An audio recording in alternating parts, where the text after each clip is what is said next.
really excited to be up here in front of you today and give you a little bit of a synopsis and an idea of what takes place in the leadership class at Highland. We're going to have 4 members of the leadership class come forth and give essentially a speech on their beliefs. Now, when you think about beliefs, it's really hard to find one core belief. I think we can find lots of beliefs about what you think, your family, your friends, integrity, so on and so forth. But it takes a lot of self-reflection to come in and find out what you truly believe in. So I want to kind of give you an idea of this type of process of self-reflection that I went through, and that also you can get an idea of what the leadership kids went through as well. So, good? Beliefs. Beliefs are sometimes just simple words that inspire us. They are words that hit us at times and make us reflect on who we are. They are words that motivate us when times are tough. They are words that we connect with from either the most noble of individuals or the most ordinary of people. Beliefs are what allow us to navigate in hard times because they serve us as the rudder for who we are. And when we are open to express our beliefs to others, it gives others around us a glimmer of hope. 5 years ago, I ventured into the American West. I told myself I wanted to see the glaciers before they melted, that I wanted to see the roaming buffalo, the geysers of Yellowstone, the grizzlies that patrolled the Snake River. Well, all these thoughts ran through my mind. I really journeyed out west to find out what I believed in. Each day, I would write in my journal before entering my tent, cooking my dinner, and each entry demonstrated a different belief. Friends, family, strength, honor, grit, you name it. It showed up in my writings. It wasn't until I ventured into the Black Hills of the Dakotas and drove up to this monument, Crazy Horse Monument, that my mind began to clear. The Crazy Horse Monument will be the world's largest sculpture once it was finished. It was started by Korczak Zilopowski in 1936, and it's not done yet.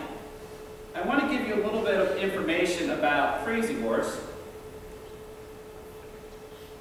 This is about the size of it. It's pretty impressive if you have an opportunity to go out there. And if you can look at the one picture right underneath, almost like that little cavern there, Mount Rushmore's face would fit into that. This is what Crazy Horse would look like once it's finished.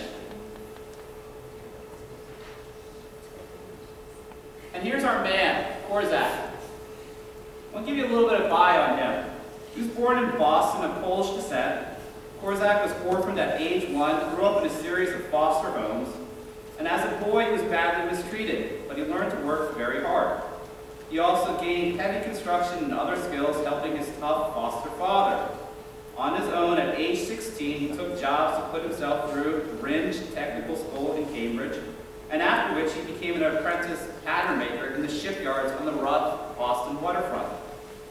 He experimented with woodworking, making beautiful furniture, and at age 18 he made a grandfather's clock handcrafted from 55 pieces of Santo Domingo mahogany. It's pretty impressive. Although he never took a lesson in art or sculpture, he studied the masters and began crafting plaster and clay studies. In 1932, he used a cold chisel to carve his first portrait, a marble tribute to Judge Frederick Pickering Cabot, the most famous Boston juvenile judge, who had befriended him and encouraged the gifted boy and introduced him to the world of fine arts. A childhood dream came true when he was asked to assist Gordon Borglum out of Mount Rushmore.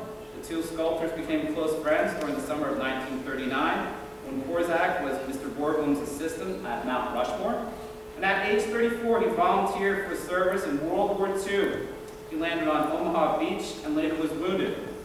At the war's end, he was invited to make government war memorials in Europe, but he had decided to accept the Indians' invitation and to dedicate the rest of his life to the Crazy Horse Memorial. So when I came up to Crazy Horse, I really don't like documentary films. Kind of always remember when I was took around to when I was young to battlefields. They used to bore the living daylights out of me. But somehow I got sucked in, and I saw this film. Korzak and when he first comes to Crazy Horse and what he has to do. So listen a little bit about his trials and tribulations at Crazy Horse. And they asked about doing memorials to their people, so the white people know that men had great heroes also. Well, I got myself up. Being American of Polish descent, I thought that was I wasn't too much to ask for. And I had no place to go. So I decided to dedicate my life doing this.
And no matter the situation, Korzak was willing to place the tools on his shoulders and climb up and down the stairs of Crazy Horse Monument.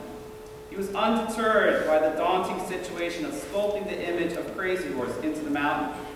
He was undeterred that the compressor that he used held to sculpt the mountain would shut off, making him climb down the mountain to turn it on again. These simple words of kaput, kaput, kaput, when the compressor would just simply give out, gave me hope. It gave me hope that no matter what the situation is, if you have a clear vision, if you believe in something so much, that no matter what's in front of you, you can do it. And it's very strange when I went all the way out to the Black Hills of the Dakotas to kind of find out what I believe in. What I believe in constantly and listening to a little bit of Korzak is the ability to be more. More than just the ordinary. To always try your best to stretch yourself as much as possible. Today you're going to hear 4 students that are willing to come up in front of you and stretch themselves and express their beliefs. And the greatest thing about hearing other people's beliefs is the opportunity to give you a glimmer of hope when things are really tough. I was able to find it with this ordinary guy that dedicated his life to the Native Americans. I would hope that maybe you can hear some words from our students today that give you a glimmer of hope in a time that's pretty tough. And I would challenge you. I would challenge you as students. I would challenge you as faculty members. I would challenge you as administrators to come forth and sometimes give these essays of what you believe in, so our community can grow and become stronger. So without further ado, I'd like to introduce our first speaker, who is Tim Bartz. Thanks, Tim. Woo!